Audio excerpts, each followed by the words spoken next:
It's probably no great shock that the current Republican controlled Missouri House of Representatives has used its session's opening day to tighten the dress code for female legislators while leaving the men's dress code alone.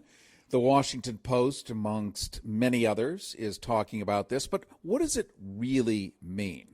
Why would suddenly a bare-armed woman walking around in Missouri be so shocking, so offensive, or more directly, so provocative? That's the issue. What it seems the Republicans are saying, and this is not about Republicans for me, I'm independent, which is just part of my job. I am neither a Democrat nor a Republican. I'm independent. So let's just put that on the table. But what's interesting is Republicans are admitting that they cannot contain themselves. The sight of a bare arm of a woman is enough to create a giant turgid erection, pounding within the pant leg to the point of being obviously observed. Is this you? Do you have that reaction when you see a bare arm? Sure, there are a lot of bare arms.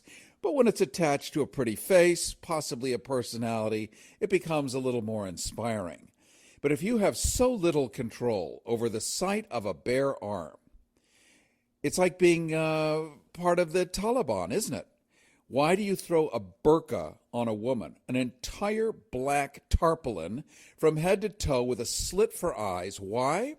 It's not because the women are a problem. It's because the men, apparently, cannot control themselves. Cannot! The woman bends over to pick up a bucket or pick a flower, and just the sight of her fanny, her rear end, unless she is cloaked in a black tarpaulin, unless she is covered by a thick, black, colorless, shapeless, tent. Oh my God.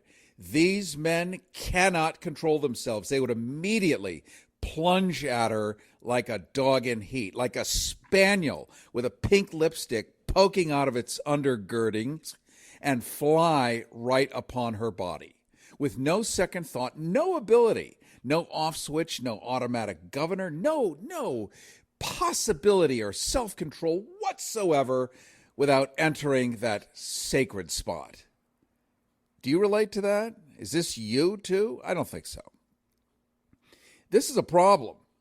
This is a problem if there are such people in government. These are the guys at the top, by the way, that make these rules. Not you and me at the bottom here looking up, but these are the guys at the very top. Is it the fact that they have zero self-control whatsoever? And like a congressman, like, what was his name? The senator from Idaho who got busted in the men's room in, God, what a beautiful story that was, over 10 years ago in Minnesota with allegedly a wide stance. So he was in there trying to pick up the guy next to him, and he's sitting on the commode and slides his foot under the stall into the next stall and starts tapping his foot. Then he sticks his hand underneath and makes an upward fingers motion under the other stall. I'm not sure what that means. But of course, when he was busted for this, his lawyer said, oh, Senator had a wide stance. So I guess there's no way to sit on an actual toilet without spreading your feet out 9 feet and throwing your hand up in the air with pulsating fingertips. So really, is it you spot it, you got it? You make laws because you yourself cannot self-regulate? Or do you make laws because people you have never met might, possibly? No. Why would you attack women and force them to start wearing blazers in government, in the legislature? It has nothing to do with their potential sexuality. It's about full control. It's about dialing them back in their power by 50%. Note, the dress code for men has not changed, only for women. The Supreme Court recently rolled back, reversed, Roe versus Wade. It is no longer a federal contract with the people of the United States that women own their own bodies, their own naughty bits. No, those belong to the federal government. And how does that manifest for women? Well, no longer can you, in many, many states, from Michigan to Missouri, where we were talking about earlier, simply go in and have an abortion, which sounds like a very dramatic thing, which it is if you've ever experienced it, but it is just part of life. In fact, the Bible allows it and prescribes it many, many instances. But the puritanical way of the United States is never, never about reproduction. It's never what it looks like. It's always a secondary reason. There is nothing more frightening to the average man than to have to compete with something called a woman. A man cannot compete with a woman because a man is not a woman, and a woman is not a man. It's other. And there's nothing more terrifying if you yourself were to go on a job interview with other, because it looks different, it acts different, you can't think like it, you can't outthink it, and it may have a certain kind of swagger. Let's take an example. Back in the 1960s, there are some movies that you can see in reruns on Turner Classic or here and there on cable, probably on Netflix by now. HBO Max could be. Some of these classic movies. Sidney Poitier, a famous African-American actor of the day, was a stud. Handsome, articulate, and would dress up in what looked like Brooks Brothers suits with a nice little pocket square, great haircut, suave as hell, and could walk into a room and just suck the air out. That much dashing swagger. Do you think the average white guy in a, undershirt wants to go in for a job interview against Sidney Poitier? Not for a second. So you do everything you can to remove a level playing field. That's a level playing field where the other person gets to decide what they want to wear. They get to decide how educated they are. They get to decide how they want to present themselves in a job interview. So you have to remove all of that. So it's basically you and your type, so you have a much better shot. Women pose the same threat. If they're powerful, if they have educations, a lot of self-esteem, and the right chops, they can blow away a man. Look at Margaret Thatcher.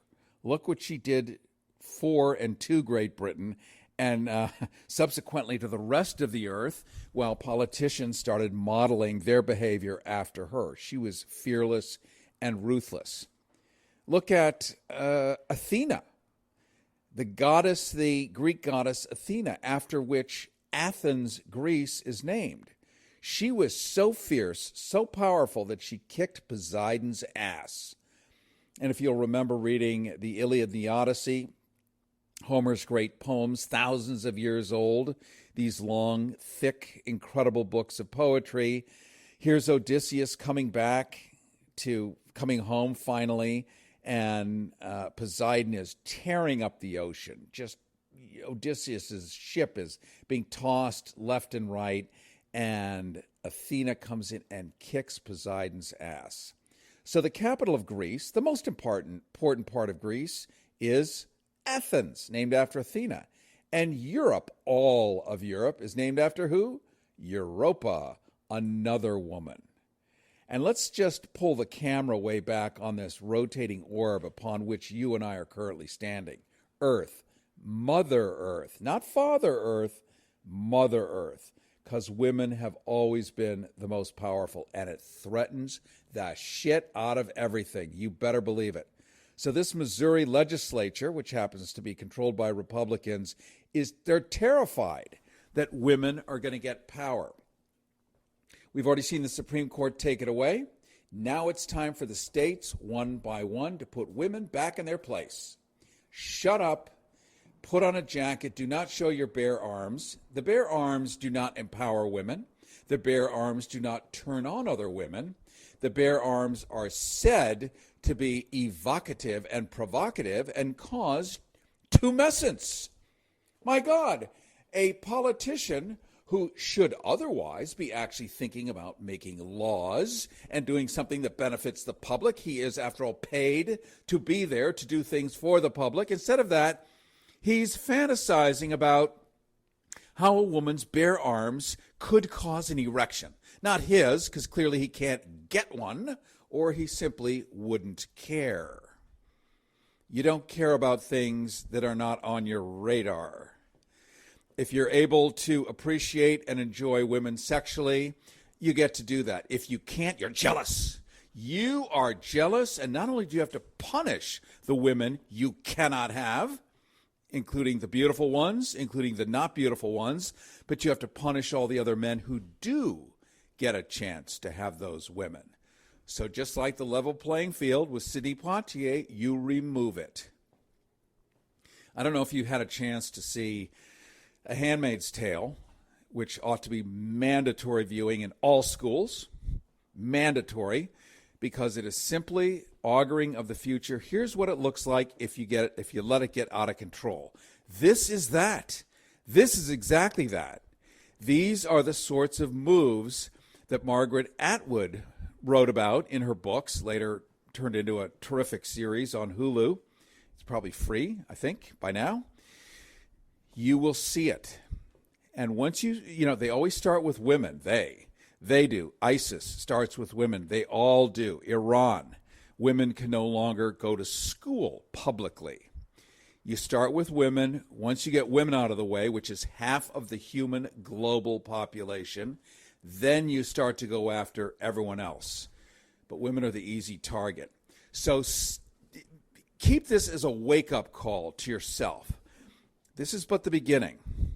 And it's going to be happening state by state. And then after the women, then we can go after the fill in the blank and the fill in the blank, because you've opened up a new can of worms. And if you appreciate a lot of the conversation about civil rights in the United States, you realize that's what this is about, is once you take away one, then it's easier to take away the other ones, and then scare everyone into giving everything up. And then you've got the dreaded big brother that everyone seems to hate so much. But by allowing them to do this to women, it seems innocuous, but it is not. And if you want parity, not parody, although you could parody this thing very easily, if you want real parity, then if you're going to force women to do something with their arms, you must force men to do something also, or it is not a level playing field. If you're going to forbid women to have abortions, then you must castrate men who have impregnated women who are not allowed to have abortions. Because if the thinking is that getting pregnant and removing that pregnancy is the worst thing you can ever do, then it is an equal crime to impregnate someone who then is forced to not have to make that choice or to make that choice. And remember, women cannot self-fertilize. They are simply the hen with the egg. It takes the rooster to turn it into something. So the roosters really are the loaded guns, quite literally. So what happens to the roosters? Think about it. Look forward to your feedback and your comments. Thanks for joining me. This is the Cary Harrison Files.